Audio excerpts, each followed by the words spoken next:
Hello student, कैसे हैं आप सब। आई होप आप लोग अच्छे होंगे, अपनी पढ़ाई को कंटिन्यू कर रहे होंगे। मैंने अपनी पिछली कक्षा में आपको कार्बोहाइड्रेट पढ़ाया था तथा उसके बाद मैंने कुछ प्रश्नों की श्रृंखला आपको करवाई थी, ठीक है, जिसका फीडबैक आप लोगों ने बहुत अच्छा दिया, जिससे ये सिद्ध होता है कि जो मेरे द्वारा आप लोगों को क्लासेस प्रोवाइड की गई कार्बोहाइड्रेट की थ्योरी के ऊपर, वो आप लोगों को पूर्ण रूप से समझ में आ चुकी हैं, ठीक है। तो उसी श्रृंखला को आगे कंटिन्यू करते हुए मैं आज आप लोगों के सामने फिर कुछ प्रश्नों की श्रृंखला लेकर के आई हूँ, ठीक है।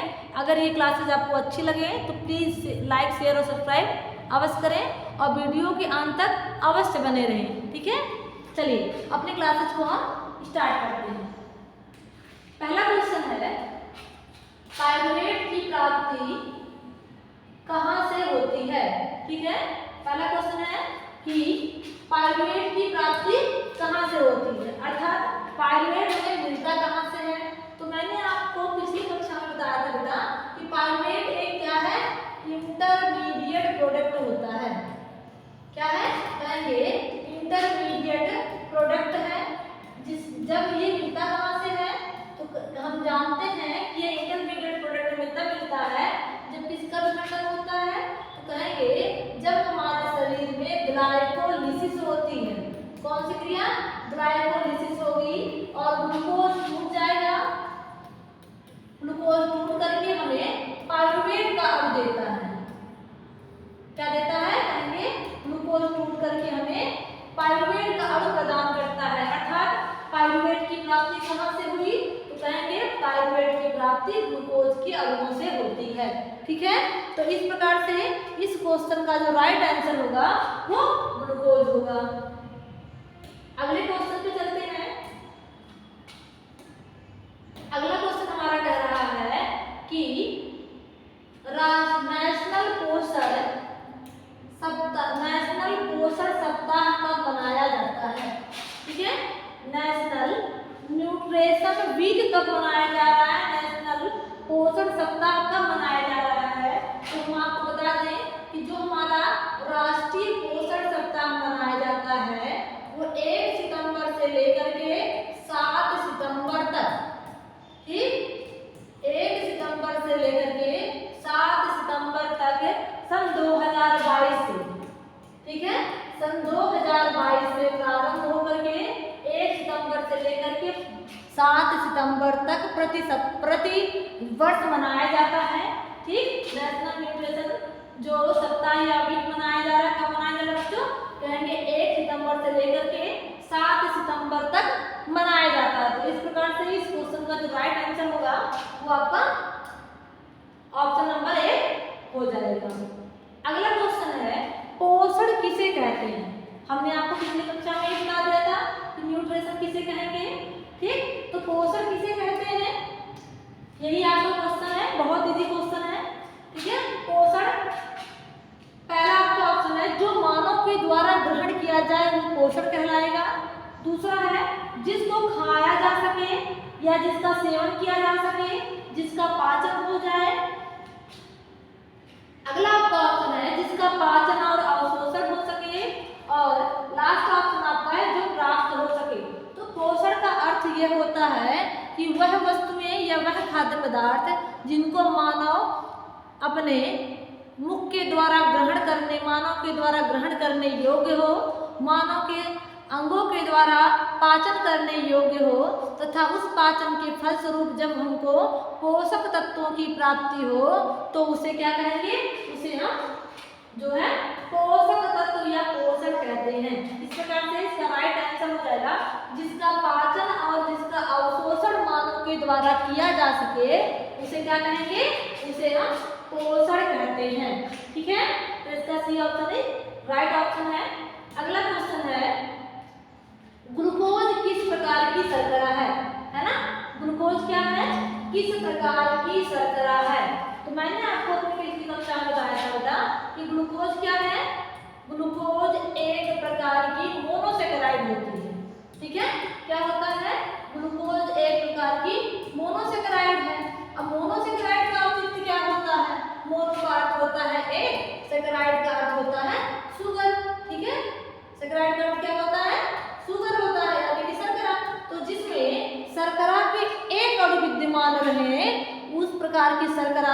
शर्करा के समूह को हम एकल शर्करा के नाम से जानते हैं, जो ग्लूकोज उसी कैटेगरी का या उसी समूह का एक शर्करा है। तो इस प्रकार से इस क्वेश्चन का जो राइट आंसर हो जाएगा वो ऑप्शन नंबर 1 एकल शर्करा कहलाएगा। डबल शर्करा किसे कहते हैं? तो डाइसैकराइड को डबल शर्करा कहा जाता है। बहु शर्करा किसे कहेंगे? तो जिसमें 10 या 10 से अधिक शर्कराओं के समूह एक साथ श्रृंखलाबद्ध रूप से प्राप्त हो सके, ऐसे श्रृंखला के ऐसे शुगर के समूहों को या ऐसे शर्कराओं के समूह को हम बहु शर्करा के नाम से जानते हैं, जिसको हम संक्षिप्त में पॉलीसैकेराइड कह सकते हैं।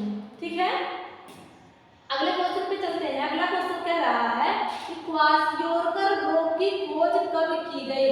ठीक, क्वाशियोरकर रोग की खोज कब की गई? आपको मैंने बताया था या आप जानते ही होंगे, क्वाशियोरकर और मेरास्मस ऐसा रोग होता है जो प्रोटीन और एनर्जी की डिफिशिएंसी के कारण होता है। कार्बोहाइड्रेट हमारे एनर्जी का मेन कंपाउंड होता है, मेन सोर्स होता है। तो जब हमारे शरीर में प्रोटीन कार्बोहाइड्रेट की कमी हो जाती है तो क्या होता है? मेरास्मस और क्वाशियोरकर जैसे रोग उत्पन्न होते हैं। ठीक है, उसी में से पूछा गया है कि क्वाशियोरकर रोग की खोज कब की गई? तो हम आपको बता दें आपकी जानकारी के लिए, क्वाशियोरकर रोग की खोज 1933 में सिसिली विलियम के द्वारा, किस द्वारा? सिसिली विलियम्स महोदय के द्वारा क्वाशियोरकर रोग की खोज 1933 में की गई थी। ठीक है, जो पाया गया कि यह रोग उन बालकों को होता है जो बालक कुपोषित होते हैं, अर्थात जिन बालकों के शरीर में ऊर्जा तथा प्रोटीन की कमी पाई जाती है। ठीक है, तो इसका राइट आंसर 1933 अर्थात ऑप्शन नंबर बी राइट है। अगला क्वेश्चन है कि जटिल कार्बोहाइड्रेट का कौन सा रूप, इसमें से कौन सा ऐसा रूप है जो जटिल कार्बोहाइड्रेट माना जाता है? ठीक, तो आपको मैंने बताया था सरल कार्बोहाइड्रेट कौन से होते हैं, जटिल कार्बोहाइड्रेट कौन से होते हैं। सरल कार्बोहाइड्रेट का तात्पर्य होता है जो आसानी से पच जाए। सरल कौन सा है? कहेंगे जो आसानी से पच जाए वो सरल कार्बोहाइड्रेट। ठीक, जो आसानी से पच सके वो सरल कार्बोहाइड्रेट है, तथा जो आसानी से ना पचे वो जटिल कार्बोहाइड्रेट है। तो यहाँ ऑप्शन में या यहाँ विकल्पों में दिया गया है ग्लाइकोजन, फ्रुक्टोज, सेलुलोज और माल्टोज। तो हम आपको बता दें बेटा, आपको मैंने पढ़ाया था कि जो ग्लाइकोजन होता है उसका भंडारण हमारे स्केलेटन और हमारे एडिपोज टिश्यूओं के साथ साथ हमारे लीवर में होता है। आवश्यकता पड़ने पर हमारे शरीर के जो हार्मोन्स होते हैं वो क्या करते हैं, उसको स्टिमुलेट कर देते हैं, जिस कारण क्या होता है हमारे शरीर में ये विखंडित होकर के ऊर्जा का अणु अर्थात ग्लूकोज को प्रोवाइड करता है। दूसरा है सेलुलोज। तो हमने आपको बताया था कि जितने भी सेलुलोज होते हैं वो 3 कैटेगरी में होते हैं। यस आर यस, सॉरी, जितने भी सेलुलोज होते हैं उनका पाचन मानव के शरीर में नहीं होता है। पाचन नहीं होता है, फिर क्या होता है? तो कहेंगे इनका किण्वन होता है। ठीक है, क्या होता है? इनका मानव के बड़ी आंत में किण्वन होता है, अर्थात ये ऐसा कार्बोहाइड्रेट है जो हमारे बॉडी में आसानी से पच नहीं सकता है। क्यों नहीं पचेगा? क्योंकि मानव के अंदर ऐसे पाचक एंजाइम नहीं पाए जाते हैं जो कार्बोहाइड्रेट की जटिल स्वरूप अर्थात सेलुलोज का पाचन कर सके। ठीक है, तो इस प्रकार से इस क्वेश्चन का जो राइट आंसर हो जाएगा वो सेलुलोज हो जाएगा। जबकि आपको पता है ग्लाइकोजन और फ्रुक्टोज और माल्टोज का अवशोषण मानव के शरीर में अपेक्षाकृत सरलतम ढंग से हो जाता है। ठीक है, आगे चलते हैं। अगले क्वेश्चन पे देखिए लिखा है कुपोषण का स्वरूप इनमें से कौन सा नहीं है। ठीक है, देखो कुपोषण जो शब्द है बेटा वो 2 शब्दों से मिलकर बना है। ठीक, पहला है कु, दूसरा है पोषण। ठीक है, कु का अर्थ होता है अनुचित, जबकि पोषण का अर्थ होता है न्यूट्रिएंट या कह सकते हैं पोषक तत्व। ठीक, पोषक तत्व। तो यहाँ पूछ रहा है कि पोषण का स्वरूप इसमें से कौन सा ऐसा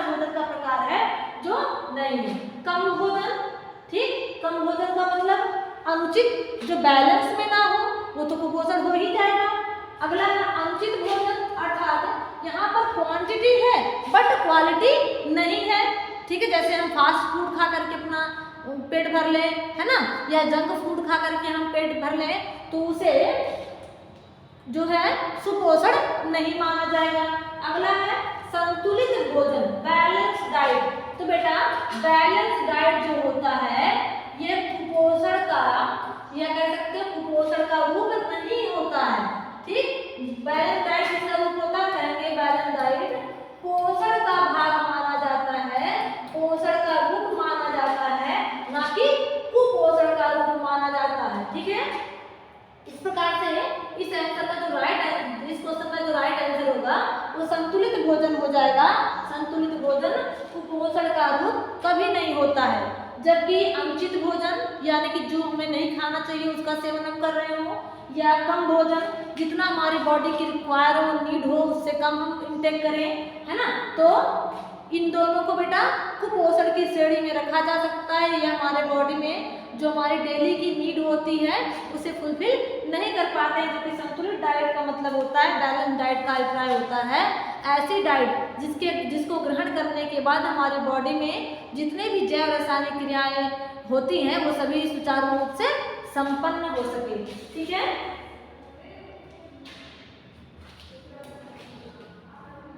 अगला क्वेश्चन आपका है कुपोषण का कारण है, यानी कि इसमें से ऐसे कौन से रीजन है जिनके कारण क्या हो सकता है, कुपोषण हो सकता है। ठीक, तो कुपोषण का कारण क्या है, अगला है, पहला है गरीबी, है ना, गरीबी, दूसरा है नींद की कमी, तीसरा है तनाव, चौथा है शरीर। तो आपको पता है यदि गरीबी होगी तो हमको न्यूट्रिएंट रिच फूड नहीं मिल पाएंगे, यानी कि वो पोषक तत्व हमको नहीं मिल पाएंगे जिनकी हमारी बॉडी में नीड होती है। तो पहला कारण तो यही हो गया, गरीबी मुख्य कारण है। दूसरा है नींद की कमी। आपको पता है कि यदि हम 6 से लेकर के 8 घंटे तक नींद नहीं लेंगे तो हमारी बॉडी में जितनी भी चयापचय संबंधी क्रियाएं होंगी सब कैसी हो जाएंगी, सब डिस्टर्ब हो जाएंगी, जो हमारे शरीर में पाचन में अवरोध उत्पन्न कर सकती है। ठीक है, तो कुपोषण का कारण ये भी बन सकता है। अगला है तनाव, यानी कि स्ट्रेस लेना।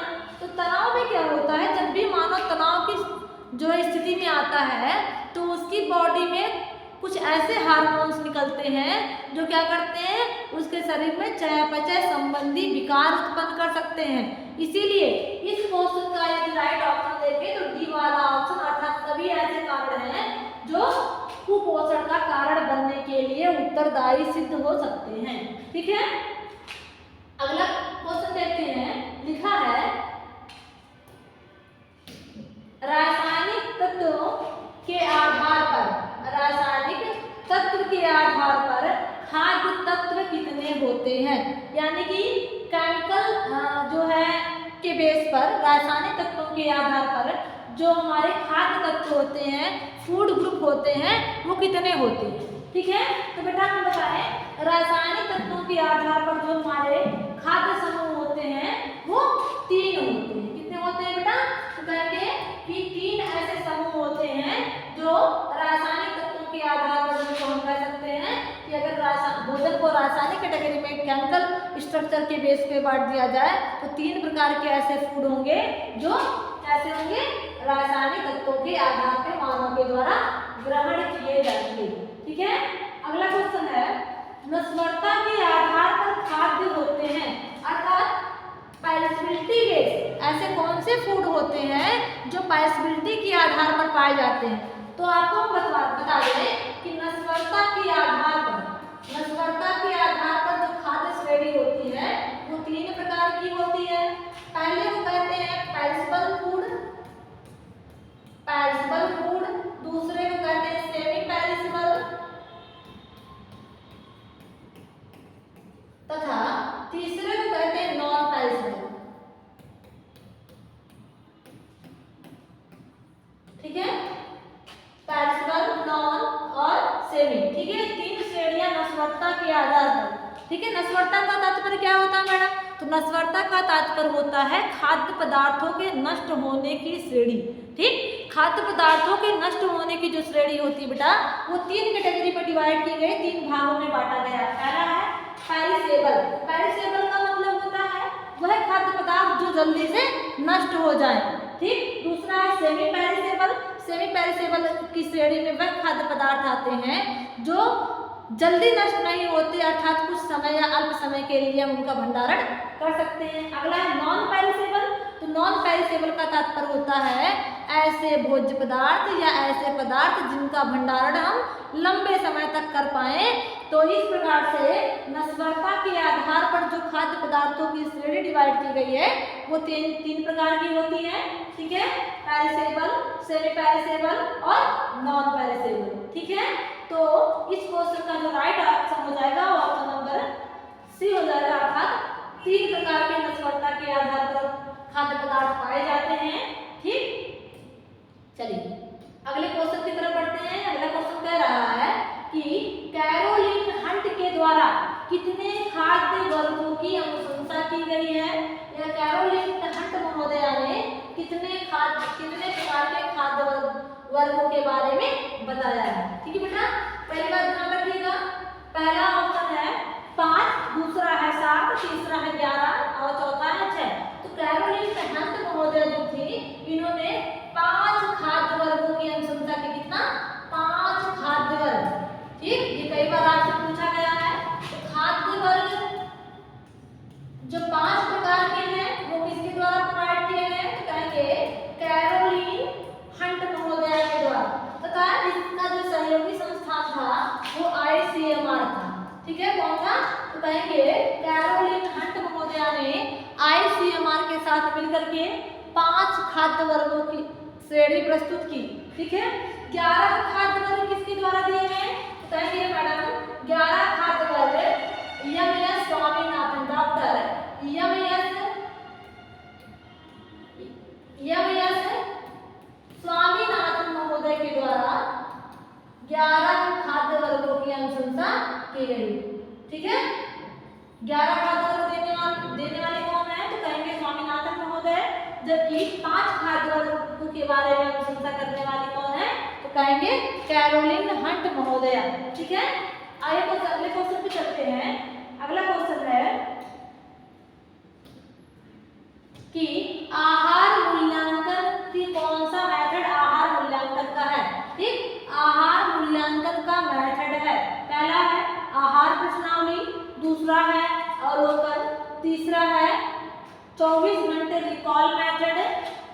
ठीक, अगला है इनमें से सभी।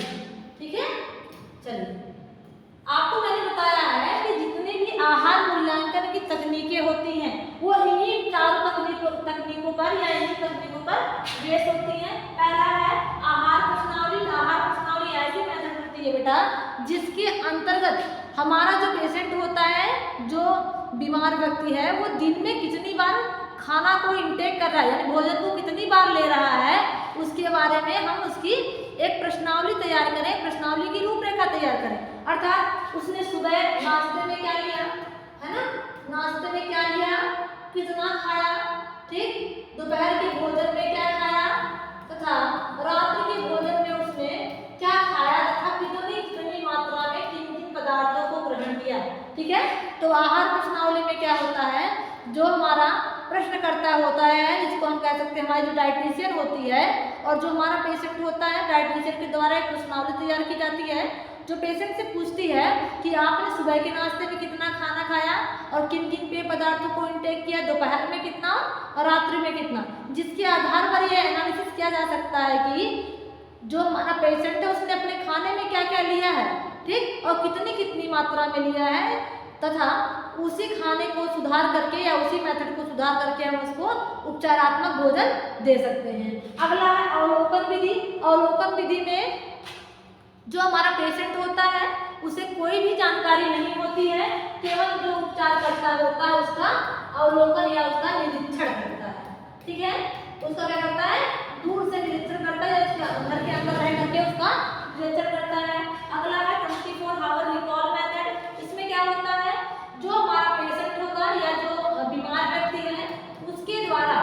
ठीक है, बीमार व्यक्ति के द्वारा 24 घंटे में, ठीक है, 24 घंटे में कितनी चीजें इंटेक की गई, कितना खाया गया, किन किन पेय पदार्थों को लिया गया, इसको देखा जाता है, इसको मेजर किया जाता है, जिसके आधार पर हम निकाल सकते हैं, यह ब्यौरा निकाल सकते हैं कि जो ये रोग उत्पन्न हो रहा है ये किस कारण से उत्पन्न हो रहा है।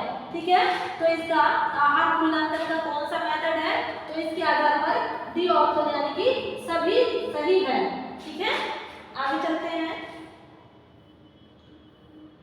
अगला हमारा क्वेश्चन है कि जैव रसायन कौन सा परीक्षण है, अर्थात कुछ परीक्षण आपके सामने दिए गए हैं और आपसे पूछा जा रहा है कि इन परीक्षणों में कौन सा ऐसा परीक्षण का प्रकार है जो जैव रासायनिक परीक्षण है। पहले तो हम आपको बता दें बेटा, जैव रासायनिक परीक्षण कहते किसे हैं। ठीक है, देखो जैव रसायन दो शब्दों से मिलकर बना है, बायो और केमिकल। ठीक है, बायो और केमिकल। ठीक है, बायोकेमिकल क्या होता है, ठीक है, तो बायोकेमिकल वह परीक्षण होते हैं जो हमारे शरीर में व्याप्त पदार्थों के माध्यम से किए जाते हैं, चाहे वो मल मूत्र परीक्षण हो गया या हमारा रक्त परीक्षण हो गया। ठीक है, तो उसी के आधार पर कुछ नाम दिए गए हैं, जैसे लिपिड प्रोफाइल। लिपिड प्रोफाइल का मतलब है हमारे रक्त में वसा की मात्रा कितनी है इसकी जांच करना। अगला है ट्रांसफेरिन। ट्रांसफेरिन का मतलब होता है आपको पता है आयरन टेस्ट। ठीक है, आयरन टेस्ट। अगला हीमोग्लोबिन, जिसे हम कहते हैं एचबी टेस्ट। ठीक है, तो इस प्रकार से हम देख रहे हैं कि जैव रसायन परीक्षणों में सभी वाला ऑप्शन सबसे सटीक ऑप्शन है, क्योंकि इसमें जितने परीक्षण हैं सभी हमारे शरीर में जैव रासायनिक विधियों के माध्यम से ही संपन्न किए जाते हैं। ठीक है, अगले क्वेश्चन पे चलते हैं। अगला क्वेश्चन है बेटा कि प्रोटेक्टिव तत्व किसे कहते हैं, अर्थात कितने कौन सा ऐसा तत्व है जो मानव के शरीर में प्रोटेक्शन देने का कार्य करता है। प्रोटेक्शन मतलब इसको साधारण भाषा में कहते हैं कि कौन सा ऐसा तत्व है जो सुरक्षात्मक तत्व कहा जाता है। कौन सा बेटा, कहेंगे सुरक्षात्मक तत्व। सुरक्षात्मक तत्व कहा जाता है। ठीक है, तो पहला है वसा, फैट जिसे कहते हैं, दूसरा है कार्बोज, तीसरा है विटामिन। ठीक है, देखो यहाँ मिस्टेक हो गया है, आप थोड़ा सा जो है कॉम्प्रोमाइज करिएगा। पहला है यहाँ पर हम लिख देते हैं मिनरल। ठीक है, मिनरल लिख दो या प्रोटीन कर देते हैं, सबसे परफेक्ट प्रोटीन ही होगा, प्रोटीन। ठीक है, पहला है प्रोटीन, दूसरा है विटामिन, तीसरा है कार्बोज, चौथा है वसा। इन चारों में आपको फाइंड आउट करना है कि कौन सा ऐसा पोषक तत्व है जिसको हम सुरक्षात्मक पोषक तत्व कहते हैं। ठीक है, सुरक्षात्मक पोषक तत्व किसे कहते हैं बेटा, तो हम ये कहेंगे कि सुरक्षात्मक पोषक तत्व ऐसे पोषक तत्व हैं जो हमारे शरीर में ऊर्जा नहीं देते हैं, क्या करते हैं, हमको प्रोटेक्ट करते हैं। प्रोटेक्ट करने का तात्पर्य क्या है मैडम, तो कहेंगे प्रोटेक्टिव जो न्यूट्रिएंट होते हैं वो हमारे शरीर में रोगों से रक्षा करते हैं। ठीक है, रोगों से रक्षा करने का काम करते हैं। ठीक, या तो रोग को हमारे बॉडी के अंदर आने ही नहीं देंगे, यदि रोग हमारे बॉडी के अंदर एंटर कर जाता है, यानी कि ऐसा पैथोजन जो हमारे बॉडी में रोग उत्पन्न कर सकता है वो एंटर कर जाता है, तो उसको क्या कर देंगे, उसको किल कर देंगे। तो ऐसे कौन से ऐसे तत्व होते हैं जो हमारे बॉडी में ऐसा कार्य कर सकते हैं। ठीक है बेटा, तो न्यूट्रिशन साइंस में पोषण विज्ञान में दो तत्वों को ऐसा माना जाता है जो क्या करते हैं, प्रोटेक्टिव तत्व होते हैं। पहला तत्व होता है हमारा विटामिन, ठीक है, तथा दूसरा हमारा जो तत्व होता है उसे कहते हैं मिनरल। ठीक है, मिनरल और विटामिन। ठीक है, तो मिनरल और विटामिन दो तत्व ऐसे होते हैं जो हमारे शरीर में हमें प्रोटेक्ट करने का काम करते हैं, हमें सुरक्षा देने का काम करते हैं, ना तो एनर्जी प्रोवाइड करने का कार्य नहीं करते हैं। तो इस प्रकार से इस क्वेश्चन का जो राइट ऑप्शन हो जाएगा वो क्या हो जाएगा बेटा, विटामिन हो जाएगा। ठीक, आज के लिए बस इतना ही। अगर आपको ये क्लास अच्छी लगी हो तो प्लीज़ लाइक, शेयर और सब्सक्राइब अवश्य करें, तथा अगर आपको किसी स्पेसिफिक टॉपिक पर क्लासेस चाहिए तो उसको भी कमेंट बॉक्स में अवश्य मेंशन करें, उस पर आपको क्लासेस दी जाएंगी। आज के लिए बस इतना ही। Thank you.